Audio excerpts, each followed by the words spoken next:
वालेकुम viewers, welcome to Ilmi centre for competitive exams. Political science में आज हम डिस्कस करेंगे सोशलिज्म। ये क्या है, ये आइडिया क्या है, ये डॉक्ट्राइन क्या है, ये पॉलिटिकल सिस्टम क्या है।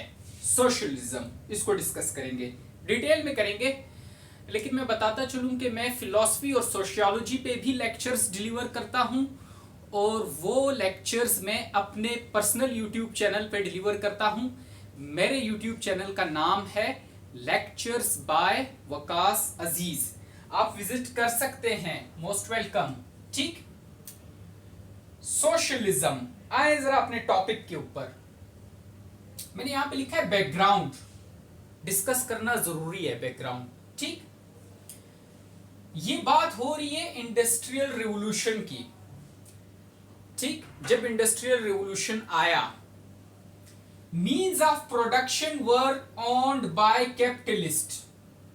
तो उस दौर में क्या था, जो मीन्स ऑफ प्रोडक्शन है, मीन्स ऑफ प्रोडक्शन क्या होते हैं, जितने भी टूल्स चाहिए, मशीनरी हो गई, लैंड हो गई, ठीक, ये सारे के सारे कौन ओन करता था, इनका मालिक कौन होता था, कैपिटलिस्ट होता था। एक स्पेसिफिक तबका जिसके पास पैसा है, मशीनरी है, टूल्स हैं, और वो मीन्स ऑफ प्रोडक्शन के ऊपर उसका पूरा कंट्रोल है, उसी के हाथ में है। तो जाहिरी बात है, जब ये कुछ लोगों के हाथ में है, कैपिटलिस्ट के हाथ में है, तो प्रोडक्शन जब होती थी, कोई चीज बनती थी, तो उसको फिर बेचा भी जाता था, और जब बेचा जाता था तो जो प्रॉफिट होता था वो सारा का सारा कैपिटलिस्ट अपने हाथ में रखता था। और जो लेबर तबका था, जो बना रहा है, जो प्रोडक्शन के प्रोसेस के अंदर इन्वॉल्व्ड है, चीजें बना रहा है, मैन्युफैक्चरिंग कर रहा है, लेबर, उसको सिर्फ उसके डेली वेजेस मिलते थे, और वो भी इंतहाई कम। एक्सप्लॉइट किया जाता था लेबर्स को। तो क्या हुआ इससे, कैपिटलिस्ट तबका जो था मजीद अमीर होने लगा, और जो गरीब तबका था वो मजीद गरीब होने लगा। क्यों? क्योंकि इकोनॉमिक इंस्टेबिलिटी आ गई। जो इकोनॉमी है उसकी प्रॉपर डिस्ट्रीब्यूशन नहीं हो रही। गरीब को आप सिर्फ, जो लेबर तबका है उसको डेली वेजेस दे रहे हो, उसमें भी कटौतियां कर रहे हो, और जो प्रोडक्शन हुई है वो सारी की सारी उसका प्रॉफिट कैपिटलिस्ट अपने हाथ में रख रहा है। एक तो ये प्रॉब्लम, इकोनॉमिक इंस्टेबिलिटी आ गई। दूसरी, जितनी भी मीन्स ऑफ प्रोडक्शन है, जितने भी टूल्स चाहिए, मशीनरी चाहिए, लैंड है, वो सारी की सारी कैपिटलिस्ट के पास है, उसकी ऑनरशिप है उस पे। तो अब एक गरीब बंदा सोच भी नहीं सकता कि मैं कैपिटलिस्ट बनूंगा, वो सोच भी नहीं सकता कि मैं अपनी हालात को सेट करूंगा, इकोनॉमिक कंडीशंस को सेट करूंगा। ठीक, ऐसे दौर में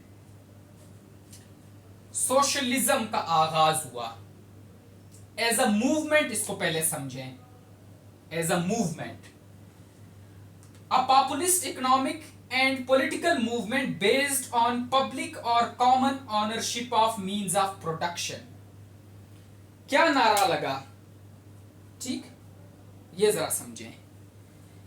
मसला तो सारा यहां से आ रहा है ना कि मीन्स ऑफ प्रोडक्शन जो है वो सारी की सारी कैपिटलिस्ट के हाथ में, जिसकी वजह से वो सारे के सारे लेबर्स को एक्सप्लॉइट कर रहा है। नारा ये लगा कि एक ऐसा इकोनॉमिक और पॉलिटिकल मूवमेंट, ऐसी जो चली सोशलिज्म के, होनी चाहिए जिसमें पब्लिक और common ownership of means of production हो, पब्लिक ऑनरशिप हो। ये ऐसा ना हो कि ये मीन्स ऑफ प्रोडक्शन सिर्फ चंद लोगों के हाथों में हो। अगर ये चंद लोगों के हाथों में रहेगी तो फिर कभी भी ये इकोनॉमिक इंस्टेबिलिटी, इसको हम खत्म नहीं कर सकते। तो ये एक मूवमेंट चली सोशलिज्म कि भाई जितनी भी मीन्स ऑफ प्रोडक्शन है उसको आप पब्लिक ऑनरशिप बनाओ, कॉमन ऑनरशिप बनाओ, सब उसको यूटिलाइज कर सकें।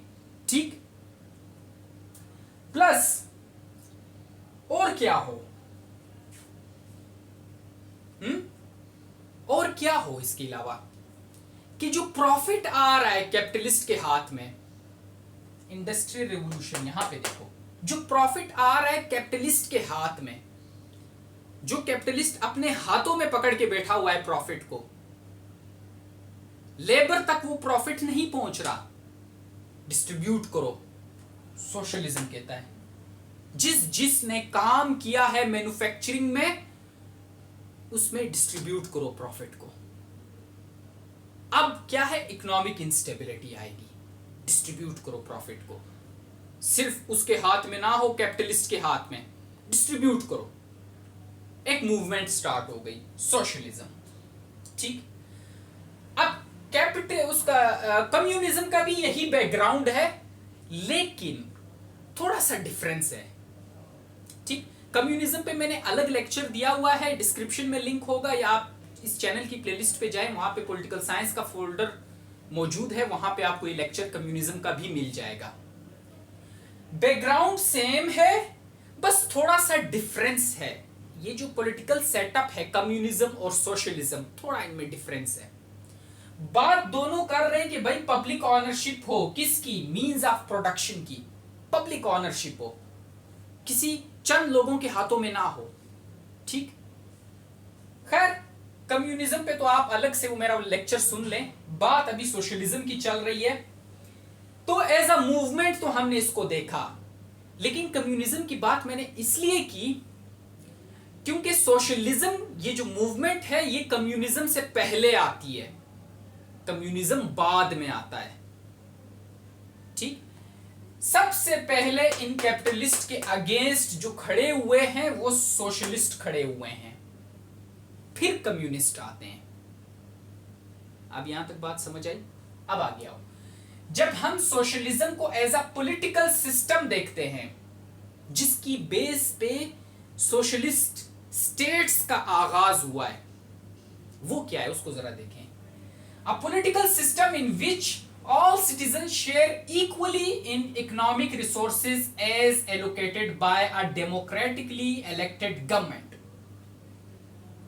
ऐसा पॉलिटिकल सिस्टम जिसमें सारे के सारे citizens share equally in economic resources, जितनी भी इकोनॉमिक रिसोर्सेज हैं सबको इक्वल शेयर उसके अंदर मिलता है। जितनी भी मींस ऑफ प्रोडक्शन है, टूल्स हैं, मशीनरी है, लैंड है, सबके ऊपर लोगों की कॉमन ऑनरशिप है, लेकिन as allocated by a democratically elected government.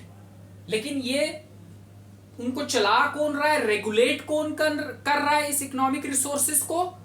Democratically elected government कर रही है। क्योंकि अगर गवर्नमेंट के हाथ में होगी, इट मींस के सबके हाथों में है। क्यों? क्योंकि डेमोक्रेटिकली इलेक्टेड गवर्नमेंट है, हमारे ही रिप्रेजेंटेटिव जाके गवर्नमेंट बना रहे हैं। तो फिर जो हमारे ही रिप्रेजेंटेटिव गवर्नमेंट बना रहे हैं, जितनी भी इकोनॉमिक रिसोर्सेज हैं उनके ऊपर उसका कंट्रोल है, विच मीन्स के इनडायरेक्टली हमारा कंट्रोल है। ठीक, each person receives and contributes according to his ability. अब इस तरह के सोशलिस्ट स्टेट्स के अंदर हर बंदा अपनी एबिलिटी के मुताबिक कंट्रीब्यूट करता है और उसे फिर मिलता है। सपोज करें एक टीचर है सोशलिस्ट स्टेट के अंदर और एक लेबर है किसी इंडस्ट्री के अंदर। इंडस्ट्री ने कोई चीज प्रोडक्शन हुई, कोई चीज बनाई। ठीक, अब उस प्रोडक्शन जो चीज बनी है उसका जो शेयर है, प्रॉफिट है, सॉरी, उसका जो प्रॉफिट है वो प्रॉफिट लेबर को मिलेगा। अब लेबर मुख्तलिफ तरह के हैं ना बीच में एक इंडस्ट्री में, जो एक चीज को बनाने में हेल्प कर रहे हैं। एक बूट को बनाने के लिए कितने लेबर्स की जरूरत होती है? एक उसकी पैकिंग करेगा, एक चमड़ा लगाएगा, एक जो है वो क्या कहते हैं स्टिचेस करेगा। ठीक, तो लेबर्स के दरमियान में प्रॉफिट तो इक्वली शेयर होगा क्योंकि कंट्रीब्यूट कर रहे हैं प्रोडक्शन के अंदर। टीचर को वो प्रॉफिट नहीं मिलेगा, लेकिन टीचर को अदर जो अलाउंसेस हैं वो मिलते हैं। किस तरह? Other profits. चीज बन गई, मार्केट में आ गई। अब जब चीज मार्केट में आई तो प्रॉफिट सीकिंग यहां पे नहीं होती सोशलिस्ट स्टेट के अंदर, जैसे कि कैपिटलिस्ट में होता है प्रॉफिट सीक करना। कंपटीशन लाओ, ठीक, ज्यादा से ज्यादा चीजें बनाओ। यहां पे इस तरह नहीं है। सोशलिस्ट स्टेट के अंदर जितनी जरूरत है सोसाइटी के अंदर चीज की उतनी बनाई जाती है। तो टीचर को यह फायदा मिल रहा है कि चीज उसे महंगी नहीं मिल रही,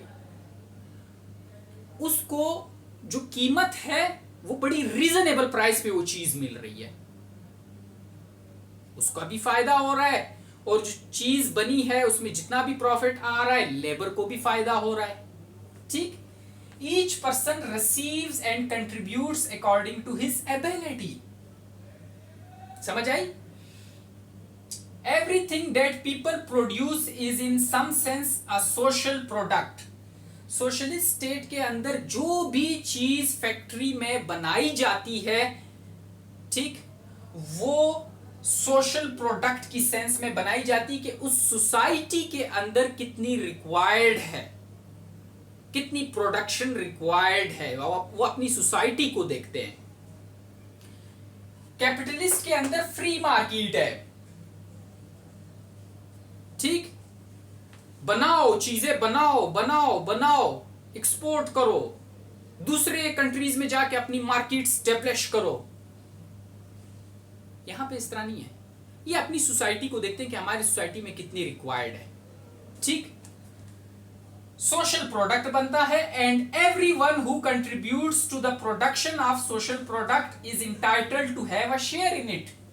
जैसे मैंने आपको बताया कि जिस जिस लेबर ने इस सोशल प्रोडक्ट के बनने में अपना कंट्रीब्यूशन डाला है, जब इस प्रोडक्ट का नेट प्रॉफिट निकलेगा तो सबको मिलेगा, शेयर इक्वली डिस्ट्रीब्यूट होगा सबके दरमियान। समझ आई? Socialism predates the communist manifesto. मैंने आपको पहले भी कहा, ये जो कम्युनिज्म आया या कार्ल मार्क्स का जो कम्युनिस्ट मैनिफेस्टो आया, सोशलिज्म का कंसेप्ट उससे पुराना है। ये लोग सबसे पहले खड़े हुए थे इस कैपिटलिस्ट के अगेंस्ट, सोशलिस्ट, ठीक। All legal production and distribution are made by democratic government. जितनी भी प्रोडक्शन है, जितनी भी डिस्ट्रीब्यूशन है, उन सब का फैसला डेमोक्रेटिक गवर्नमेंट लेती है। कैपिटलिस्ट के अंदर फ्री मार्केट है, कैपिटलिस्ट जो बिजनेस तबका है, बिजनेसमैन का जो कैपिटलिस्ट तबका है, वो डिसाइड करता है कि हमने कितनी प्रोडक्शन करनी है। कैपिटलिज्म के अंदर कैपिटलिस्ट डिसाइड करता है कि हमने कितनी प्रोडक्शन करनी है, कितनी डिस्ट्रीब्यूशन करनी है, ये सारे फैसले उसके हाथ में होते हैं, ठीक।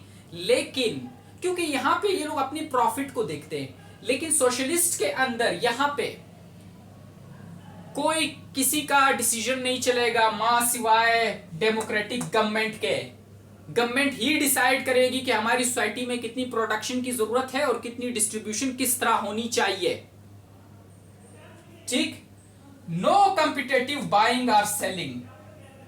सोशलिस्ट स्टेट के अंदर कोई कंपटीशन नहीं है कि बाइंग हो, सेलिंग का कंपटीशन जैसे कैपिटलिस्ट के अंदर आता है। हम लोग अक्सर अभी जो रह रहे हैं ना, हमारे पास बिजनेस कम्युनिटीज आती हैं, हम सोशलिस्ट स्टेट के अंदर नहीं है। हमारा जो बेसिक अगर थीम आप देखें तो हमारे पास कैपिटलिस्ट स्टेट्स आती हैं, कैपिटलिस्ट जो माइंडसेट है वो ज्यादा प्रिवेल करता है हमारी सोसाइटी के अंदर। तो आप देखते हो कंपटीशन होता है बाइंग और सेलिंग के अंदर, मार्केट में आ रही हैं चीजें, आ रही हैं नए नए मोबाइल आ रहे हैं, भाई कीमतें बढ़ रही हैं, ठीक। फिर कोई एक नया एडिशन आ जाता है, अगले की कीमत गिराई जाती है, इसकी कीमत 10 गुना ऊपर कर दी जाती है। ये सारा कैपिटलिस्ट कर रहे होते हैं। लेकिन सोशलिस्ट के अंदर इस तरह का कोई कंपटीशन नहीं। जो चीज बनेगी सोसाइटी के लिए वो सोशल प्रोडक्ट होगा, और जिस जिसने उसमें कंट्रीब्यूट किया होगा उसको जो प्रोडक्ट का शेयर है वो इक्वली डिस्ट्रीब्यूट किया जाएगा। ये सारे फैसले डेमोक्रेटिक गवर्नमेंट लेगी, ठीक। अब सोशलिस्ट कंट्रीज कौन सी हैं? Norway, Sweden, Denmark. देखें जरा, यहां पे आपको सोशलिस्ट स्टेट के अंदर जो करंटली अभी चल रहा है, इनके अंदर setup Norway, Sweden, Denmark, free health care मिलती है। चाहे आप अमीर हो, आपके पास पैसा ज्यादा है, चाहे आप गरीब हो, फ्री हेल्थ केयर है, सबको मिल रही है, फ्री एजुकेशन है, सबको मिल रही है, life time retirement income, government job पे हो, रिटायर हो गए, लाइफ टाइम रिटायरमेंट इनकम मिलेगी। यहां पे इस तरह की स्टेट्स में, सोशलिस्ट स्टेट्स में सिटीजन्स पे हाईएस्ट टैक्सेस, पूरी दुनिया में सबसे ज्यादा टैक्सेस ये लोग पे करते हैं अपनी स्टेट के अंदर, और खुशी से पे करते हैं। क्यों? क्योंकि वहां पे इन्हें फैसिलिटीज दी जा रही हैं और इक्वल डिस्ट्रीब्यूशन है फैसिलिटीज की, ठीक। और फिर जब कोई चीज बन रही है, कोई नेट प्रॉफिट उसका मिल रहा है, तो वो हर उस बंदे के अंदर वो प्रॉफिट डिस्ट्रीब्यूट हो रहा है, हर उस बंदे को मिल रहा है जिसने उस चीज के बनने में कंट्रीब्यूट किया है। तो लोग क्यों खुश नहीं होंगे? लेबर तबका क्यों खुश नहीं होगा? ठीक। सिटीजन्स पे हाईएस्ट टैक्सेस। अब समझ आई बात की? क्योंकि उन्हें पता है कि हम टैक्स जो पे कर रहे हैं वो हमारे ऊपर ही लग रहा है, ठीक, किसी की जेब में नहीं जा रहा, ठीक। अब आए, मैंने आपको कहा कि सोशलिज्म और कम्युनिज्म इनका थोड़ा माइंडसेट सेम है, लेकिन डिफरेंस है दोनों के अंदर। क्या डिफरेंस है वो जरा देखें। Socialism versus communism, from each according to his ability to each according to his contribution। Socialism के अंदर ये नारा है, ठीक, कि हर कोई अपनी एबिलिटी के मुताबिक पार्टिसिपेट करे, और फिर जब गवर्नमेंट उनको अलाउंसेस दे, शेयर्स दे, ठीक, तो वो किस तरह हो, to each according to his contribution, जिसने जितना कंट्रीब्यूट किया है फिर उसको दे उतना शेयर। किसी ने ज्यादा किया है तो उसको ज्यादा शेयर का उसका हक बनता है, किसी ने कम किया है तो उसका कम शेयर दो। कम्युनिज्म के अंदर क्या है, from each according to his ability to each according to his needs. यहां पे है कि एबिलिटी तो यहां पे भी सबकी देख रहे हैं कि भाई कौन कितना पार्टिसिपेट कर रहा है, लेकिन यहां पे डिस्ट्रीब्यूशन जो है वो अकॉर्डिंग टू नीड्स है। यहां पे अकॉर्डिंग टू कंट्रीब्यूशन है, जिसने जितना कंट्रीब्यूट किया है। यहां पे अकॉर्डिंग टू नीड्स है, जिसकी जितनी नीड्स हैं उतना उसको प्रोवाइड करो, ज्यादा प्रोवाइड करने की जरूरत नहीं। यहां पे ज्यादा प्रोवाइड किया जा सकता है कंट्रीब्यूशन को देख के, वहां पे नीड्स को देखा जाता है, ठीक। Means of production controlled by government. Socialism में मीन्स ऑफ प्रोडक्शन को गवर्नमेंट कंट्रोल करती है। Same is the case with communism, means of production controlled by government. दोनों के अंदर मीन्स ऑफ प्रोडक्शन किसके पास है? गवर्नमेंट के पास है। लेकिन सोशलिज्म के अंदर people can own some private property, इतनी लिबर्टी है लोगों को कि वो कुछ प्राइवेट प्रॉपर्टी सोशलिज्म के अंदर ऑन कर सकते हैं। लेकिन कम्युनिज्म के अंदर नो प्राइवेट प्रॉपर्टी, स्ट्रिक्ट, कोई प्राइवेट प्रॉपर्टी का कंसेप्ट नहीं है। जो कुछ है स्टेट के हाथ में है। आप समझ आई? हालांकि यहां भी स्टेट के, गवर्नमेंट के हाथ में है, लेकिन फिर भी लोगों को इतनी लिबर्टी दी गई है कि वो कुछ ना कुछ प्राइवेट प्रॉपर्टी ऑन कर सकते हैं। लेकिन कुछ ऐसी क्रूशियल, जैसे बड़ी बड़ी मशीनरीज हो गई इंडस्ट्रीज के अंदर, वो फिर डायरेक्टली स्टेट के अंडर आती हैं, गवर्नमेंट के अंडर आती हैं, उसको फिर एक बंदा ऑन नहीं कर सकता। लेकिन टू द सम एक्सटेंट कुछ प्राइवेट प्रॉपर्टी आप यहां पे सोशलिज्म के अंदर ऑन कर सकते हो। आगे देखो, सोशलिज्म के अंदर classes exist but differences are diminished. यहां पे क्लासेस हैं सोशलिज्म के अंदर, upper class, middle class, lower class, ठीक, एलीट क्लास हैं, क्लासेस हैं, लेकिन इनके दरमियान में जो डिफरेंसेस हैं उनको डिमिनिश करने की कोशिश करती है सोशलिस्ट स्टेट। जैसे फ्री एजुकेशन प्रोवाइड कर दी, फ्री हेल्थ केयर सबके लिए प्रोवाइड कर दिया, टैक्सेस सबने देने हैं, ठीक, क्लासेस हैं, ठीक, लेकिन उनके दरमियान में जो डिफरेंसेस हैं उनको खत्म किया जा रहा है। कम्युनिज्म के अंदर क्लासेस आर एबॉलिश्ड कंप्लीटली। ये लोग क्लासलेस सोसाइटी की बात करते हैं कि बिल्कुल ये जो हैव्स और हैव्स नॉट, हैव्स जिनके पास पैसा है, कैपिटलिस्ट हैं, हैव्स नॉट जो लेबर तबका है, प्रोलिटेरिएट है, ये क्लास डिस्टिंक्शन पूरी तरह खत्म करो, क्लासलेस सोसाइटी बनाओ। कम्युनिज्म इस चीज पे चलता है। आप समझ आई बात की? मेरा वो कम्युनिज्म वाला लेक्चर आप जरूर सुने, मौजूद है, आप उसको जरूर सुने। तो ये समझ आया आप लोगों को, ये सोशलिज्म है। ठीक, चलें, थैंक यू, अल्लाह हाफिज।